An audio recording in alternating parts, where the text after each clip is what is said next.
Hello friends, welcome to Telugu tech targets YouTube channel. ఇంకా ఎవరైనా మా ఛానల్ని సబ్స్క్రైబ్ చేయకుండా చూస్తుంటే ఖచ్చితంగా సబ్స్క్రైబ్ చేసి ఆ వెంటనే వచ్చే బెల్ ఐకాన్ని యాక్టివేట్ చేయండి.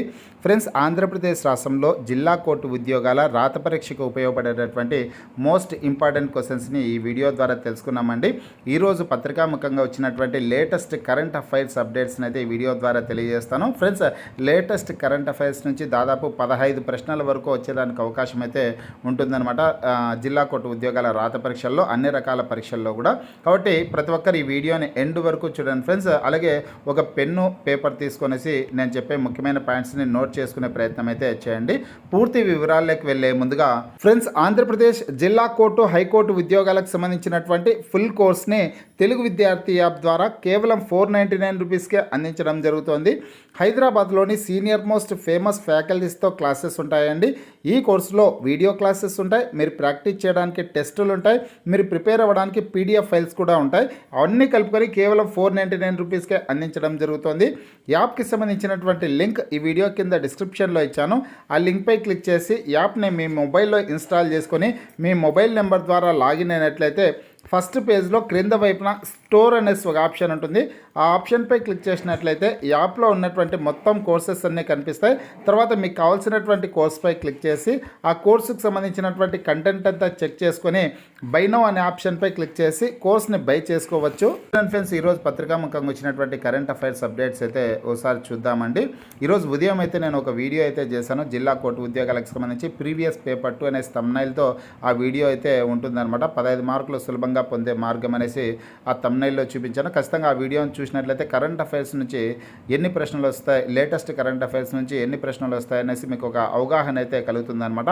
ఆ వీడియో కూడా చూసే ప్రయత్నం అయితే చేయండి. ఇక కరెంట్ అఫైర్స్లో భాగంగా మొదటి టాపిక్ చూసుకున్నట్లయితే సుప్రీంకోర్టు ప్రధాన న్యాయమూర్తిగా జస్టిస్ గవాయ్ ప్రమాణం.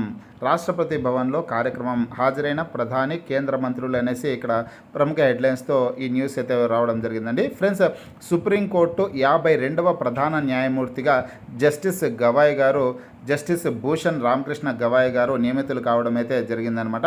నిన్నటి రోజు భారత రాష్ట్రపతి ద్రౌపది ముర్ము గారు జస్టిస్ భూషణ్ రామకృష్ణ గవాయ్ గారితో ప్రమాణ స్వీకారం అయితే చేయించడం అయితే జరిగిందనమాట. ఆ ఇమేజ్ను కూడా మీరు స్క్రీన్ మీద చూస్తున్నారు ఫ్రెండ్స్. రాష్ట్రపతి గారు ప్రమాణం చేస్తున్నటువంటి ఇమేజ్ అయితే చూస్తున్నారనమాట. ఇది చాలా ఇంపార్టెంట్ క్వశ్చన్ అండి. ప్రతి ఒక్కరు గుర్తించుకోవాల్సినటువంటి ప్రశ్న అనమాట. ప్రశ్న ఏ పద్ధతిలో అడగచ్చు అంటే కనుక, సుప్రీంకోర్టు 52వ ప్రధాన న్యాయమూర్తిగా ఇటీవల ఎవరు నియమితులయ్యారు అనేసి క్వశ్చన్ అడుగుతారు. లేదంటే కనుక సుప్రీంకోర్టు 52వ ప్రధాన న్యాయమూర్తిగా ఇటీవల ఎవరు ప్రమాణ స్వీకారం చేశారు అనేసి కూడా క్వశ్చన్ అడగచ్చు. ఆన్సర్ వచ్చేసిందను జస్టిస్ భూషణ్ రామకృష్ణ గవాయ్ అనేసి మీరు ఆన్సర్ ఇవ్వాల్సింది ఉంటుందన్నమాట.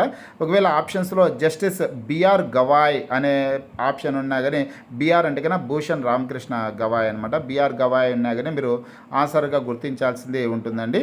రెండో దళిత నేత అనమాట. అయినా రెండో దళిత వ్యక్తి ఈ పదవిలో అంటే ఈ సుప్రీంకోర్టు ప్రధాన న్యాయమూర్తిగా ఎంపికైనటువంటి రెండో దళిత వ్యక్తి అనమాట. నెక్స్ట్ క్వశ్చన్ అయితే చూద్దాం. యూపీఎస్సీ చైర్మన్గా అజయ్ కుమార్ అనేసి వచ్చిందండి. ఇది కూడా చాలా ఇంపార్టెంట్ అనమాట. సివిల్ సర్వీసెస్ నిర్వహించేటటువంటి యూపీఎస్సీకి సంబంధించి చైర్మన్గా అజయ్ కుమార్ గారు నియమితులయ్యారండి. ఈ క్వశ్చన్ కూడా ఏ విధంగా అడగచ్చు అంటే, ఇటీవల యూపీఎస్సీ చైర్మన్గా ఎవరు నియమితులయ్యారు అనేసి క్వశ్చన్ అడగచ్చు అనమాట. ఆన్సర్ వచ్చేసి అజయ్ కుమార్ అనేసి మీరు ఆన్సర్ ఇవ్వాల్సి ఉంటుంది. ఫ్రెండ్స్, ఈ ఇమేజెస్ అన్ని కూడా ఇక్కడ మీరు ఏదైతే స్క్రీన్ మీద చూస్తున్నారో ఈ ఇమేజెస్ అన్నిటిని కూడా నేను మన వాట్సాప్ గ్రూప్, టెలిగ్రామ్ గ్రూపుల్లో కూడా షేర్ చేశాను. అక్కడి నుంచి కూడా మీరు చదువుకోవచ్చండి. ఈ వీడియో కింద డిస్క్రిప్షన్లో WhatsApp group, Telegram group links అయితే ఇచ్చాను. ఇంకా ఎవరైనా గ్రూప్లో చేరినటువంటి అభ్యర్థులు ఉంటే ఖచ్చితంగా జాయిన్ అవ్వండి. ఎందుకంటే ప్రతిరోజు వచ్చే job updates, current affairs updates అన్నీ కూడా వాట్సాప్ గ్రూప్, టెలిగ్రామ్ గ్రూపుల్లో షేర్ చేస్తూ ఉంటాను. అక్కడి నుంచి కూడా మీరు చదువుకోవడానికి అవకాశం అయితే ఉంటుందన్నమాట. ఇక్కడ క్వశ్చన్ ఏమని అడుగుతారో, ఇటీవల యూపీఎస్సీ చైర్మన్గా నియమితులైనది ఎవరు అంటే కనుక అజయ్ కుమార్ అనేసి మీరు ఆన్సర్ ఇవ్వాల్సి ఉంటుంది. Union public service commission UPSC చైర్మన్గా రక్షణ శాఖ మాజీ కార్యదర్శి అజయ్ కుమార్ నియమితులయ్యారు. ఆయన నియామకానికి రాష్ట్రపతి ద్రౌపది ముర్ము గారు ఆమోదం తెలిపినట్లు కేంద్ర సిబ్బంది శాఖ ఒక ప్రకటనలో వెల్లడించడం అయితే జరిగిందనమాట. ఇప్పటిదాకా యూపీఎస్సీ చైర్మన్గా ఉన్నటువంటి ప్రీతి సుదన్ పదవీకాలం ఏప్రిల్ 29వ తేదీతో ముగిసిందండి. ఓకేనా. ఇక ఈ క్వశ్చన్ అయితే ప్రతి ఒక్కరు గుర్తుంచుకోండి. నెక్స్ట్ చూసుకుందాం. కెనడా విదేశాంగ మంత్రిగా అనితా ఆనంద్ భగవద్గీత సాక్షిగా ప్రమాణ స్వీకారం అనేసి ప్రముఖ హెడ్లైన్స్తో మరొక కరెంట్ అఫైర్స్ క్వశ్చన్ అయితే రావడం జరిగిందనమాట. ఫ్రెండ్స్, ఈ ప్రశ్నను ఏ పద్ధతిలో అడగచ్చు అంటే కనుక, ఇటీవల భగవద్గీత సాక్షిగా ప్రమాణ స్వీకారం చేసిన కెనడా విదేశాంగ మంత్రి ఎవరు అనేసి క్వశ్చన్ అడగచ్చు అనమాట. ఇటీవల భగవద్గీత సాక్షిగా ప్రమాణ స్వీకారం చేసిన కెనడా విదేశాంగ మంత్రి ఎవరు అంటే కనుక ఆన్సర్ వచ్చేసి అనితా ఆనంద్ అనేసి మీరు ఆన్సర్ గుర్తించాల్సింది ఉంటుందన్నమాట. ఇది కూడా చాలా ఇంపార్టెంట్ క్వశ్చన్ అండి. అలాగే ఇటీవల కెనడా ప్రధానిగా నియమితులైంది ఎవరంటే కనుక కెనడా ప్రధాని వచ్చేసి మార్క్ కార్నీ అనమాట. మార్క్ కార్నీ తన మంత్రివర్గంలో కీలక పదవులు అయితే ఇచ్చారు భారత మూలాలు కలిగినటువంటి వ్యక్తులకి. అనితా ఆనంద్ గారు భారత మూలాలు కలిగినటువంటి వ్యక్తి. అలాగే మరొకరు కూడా ఉన్నారండి, మనీందర్ సిద్ధు కూడా భారత మూలాలు కలిగినటువంటి వ్యక్తి అనమాట. కాబట్టి ఈ క్వశ్చన్ అయితే ప్రతి ఒక్కరు గుర్తించుకునే ప్రయత్నం అయితే చేయండి. ఇమేజెస్ను కూడా నేను వాట్సాప్ గ్రూప్, టెలిగ్రామ్ గ్రూప్లో షేర్ చేస్తాను, అక్కడి నుంచి కూడా చదువుకోవచ్చు. మరొకటి అండి ఇంపార్టెంట్, నీరజ్ చోప్రాకు లెఫ్టినెంట్ కర్నల్ హోదా అనేసి ప్రముఖ హెడ్లైన్స్తో స్పోర్ట్స్కి సంబంధించి కరెంట్ అఫైర్స్ అయితే రావడం జరిగిందనమాట. ఫ్రెండ్స్, నీరజ్ చోప్రా అందరికీ తెలిసిన వ్యక్తి అనమాట, జావెలిన్ థ్రోయర్ అనమాట. ఈయన జావెలిన్ థ్రోయర్లో ఒలింపిక్స్లో స్వర్ణ పథకం సాధించాడు, అలాగే రజత పథకం కూడా సాధించడం అయితే జరిగింది. ఆయనకి లెఫ్టినెంట్ కర్నల్ హోదా అయితే ఇచ్చారండి.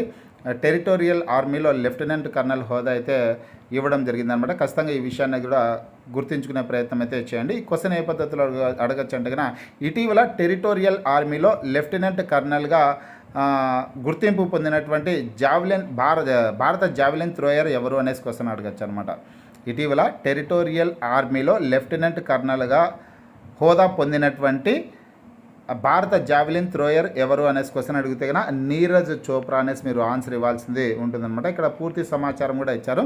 Star javelin thrower Olympic champion Neeraj చోప్రాకు టెరిటోరియల్ ఆర్మీలో లెఫ్టినెంట్ కర్నల్గా గౌరవపూర్వక హోదాను ప్రదానం చేశారు. ఈ మేరకు రక్షణ మంత్రిత్వ శాఖ సైనిక వ్యవహారాల విభాగం నోటిఫికేషన్ను జారీ చేసింది. నీరజ్ ఇప్పటివరకు సైన్యంలో సుబేదార్ మేజర్గా ఉన్నాడు. 27 ఏళ్ల నీరజ్ 2020వ సంవత్సరంలో టోక్యో ఒలింపిక్స్లో స్వర్ణం, 2024 ప్యారిస్ ఒలింపిక్స్లో రజతం గెలుచుకున్నాడు. 2023 ప్రపంచ అథ్లెటిక్స్ ఛాంపియన్స్లో పసిడి పథకం సాధించాడనేసి కూడా ఇక్కడ సమాచారం ఉంది. ఆయన పొందినటువంటి పథకాల వివరాలు కూడా ఇక్కడ ఇచ్చారండి. మీరు ఖచ్చితంగా వాట్సాప్ గ్రూప్, టెలిగ్రామ్ గ్రూప్లో ఈ ఇన్ఫర్మేషన్ అంతా కూడా నోట్ చేసుకునే ప్రయత్నం అయితే చేయండి. నెక్స్ట్ క్వశ్చన్ అయితే చూద్దామండి. రిషితా రెడ్డికి స్వర్ణం, ఖేలో ఇండియా యూత్ గేమ్స్ అనమాట. ఫ్రెండ్స్, రిషితా రెడ్డి వచ్చేసి తెలుగు రాష్ట్రానికి సంబంధించినటువంటి వ్యక్తి అనమాట. ఈమె తెలంగాణ రాష్ట్రానికి సంబంధించినటువంటి అమ్మాయి అండి. ఇక్కడ క్వశ్చన్ ఏ పద్ధతిలో అడగచ్చు అంటే కనుక, ఖేలో ఇండియా యూత్ గేమ్స్లో స్వర్ణం పొందిన తెలంగాణ టెన్నిస్ క్రీడాకారిణి ఎవరు అనే పద్ధతిలో క్వశ్చన్ అడగచ్చారనమాట. ఇక్కడ అంటే స్పోర్ట్స్కి సంబంధించి కాబట్టి ఏ పద్ధతిలో అయినా క్వశ్చన్ అడగచ్చు. ఇక్కడ ఖేలో ఇండియా యూత్ గేమ్స్లో స్వర్ణ పథకం పొందిన తెలంగాణ టెన్నిస్ క్రీడాకారిణి ఎవరు అనేసి క్వశ్చన్ అడిగితే ఆన్సర్ వచ్చేసి రిషితా రెడ్డి అనేసి మీరు ఆన్సర్ ఇవ్వాల్సిందే ఉంటుంది. ఆమెకు సంబంధించినటువంటి సమాచారం చూసుకుంటే, పాట్నాలో జరుగుతున్నటువంటి ఖేలో ఇండియా యూత్ గేమ్స్ టెన్నిస్లో తెలంగాణ అమ్మాయి రిషితా రెడ్డి స్వర్ణం గెలుచుకుంది. బుధవారం జరిగినటువంటి ఫైనల్లో ఆమె 6-1, 2-6, 6-3తో ఐశ్వర్య జాదవ్పై విజయం సాధించడం అయితే జరిగిందనమాట. ఫైనల్లో ఐశ్వర్య జాదవ్పై విజయం సాధించిందండి. ఖచ్చితంగా ఈ క్వశ్చన్ కూడా మీరు గుర్తించుకోవాల్సి ఉంటుంది. స్పోర్ట్స్ కరెంట్ అఫైర్స్ నుంచి క్వశ్చన్ అయితే అడిగేదానికి అవకాశం ఉంటుంది. నెక్స్ట్, అంతర్జాతీయ కుటుంబ దినోత్సవం అండి. మే 15వ తారీఖు అంటే ఈరోజు వచ్చేసి అంతర్జాతీయ కుటుంబ దినోత్సవంగా జరుపుకుంటారనమాట. ఫ్రెండ్స్, అంతర్జాతీయ కుటుంబ దినోత్సవంగా ఏ రోజున జరుపుకుంటారు అనేసి క్వశ్చన్ అడిగితే కనుక ఆన్సర్ వచ్చేసి మే 15వ తారీఖు అనేసి మీరు ఆన్సర్ ఇవ్వాల్సింది ఉంటుంది. నెక్స్ట్ కరెంట్ అఫైర్స్ క్వశ్చన్ అండి. ఇది ఆంధ్రప్రదేశ్కి సంబంధించినటువంటి కరెంట్ అఫైర్స్గా మీరు చెప్పుకోవచ్చు. లోక్సభ సబార్డినేట్ లెజిస్లేషన్ కమిటీ చైర్మన్గా బాలశౌరి వరుసగా 4వసారి ఎంపిక అనేసి ఇక్కడ ప్రముఖ హెడ్లైన్స్తో ఈ కరెంట్ అఫైర్స్కి సంబంధించినటువంటి సమాచారం అయితే రావడం జరిగిందనమాట. క్వశ్చన్ ఏ పద్ధతిలో అడగచ్చు అంటే కనుక, ఇటీవల లోక్సభ సబార్డినేట్ లెజిస్లేషన్ కమిటీ చైర్మన్గా ఎవరు నియమితులయ్యారు అనేసి క్వశ్చన్ అడిగితే కనుక ఆన్సర్ వచ్చేసి వల్లభనేని బాలశౌరి అనమాట. లేదంటే ఆప్షన్స్లో ఉత్త బాలశౌరి అనేసి ఉన్నా కానీ మీరు బాలశౌరి అనేసి గుర్తించవచ్చు. లేదంటే వల్లభనేని బాలశౌరి అంటే కన్నా వల్లభనేని బాలశౌరి అనేసి మీరు ఆన్సర్గా గుర్తించేదానికి అవకాశం అయితే ఉంటుంది. ఇదే క్వశ్చన్ మరొక పద్ధతిలో ఏమని అడుగుతారు, లోక్సభ సబార్డినేట్ లెజిస్లేషన్ కమిటీ చైర్మన్గా వరుసగా 4వసారి ఎంపికైనటువంటి వ్యక్తి ఎవరు అనేసి క్వశ్చన్ అడిగితే బాలశౌరి అనేసి మీరు ఆన్సర్ ఇవ్వాల్సిందైతే ఉంటుందన్నమాట. ఇక్కడ దానికి సంబంధించినటువంటి సమాచారం అంతా ఇవ్వడం అయితే జరిగింది. ఈయన జనసేన పార్టీకి సంబంధించినటువంటి వ్యక్తి అండి. ఈ విషయాన్ని గుర్తుంచుకోండి. లోక్సభ సబార్డినేట్ లెజిస్లేషన్ కమిటీ చైర్మన్గా జనసేన లోక్సభ పక్ష నాయకుడు వల్లభనేని బాలశౌరి ఎంపికయ్యారు. ఈ కమిటీకి ఆయన చైర్మన్గా ఎన్నిక కావడం వరుసగా ఇది 4వసారి.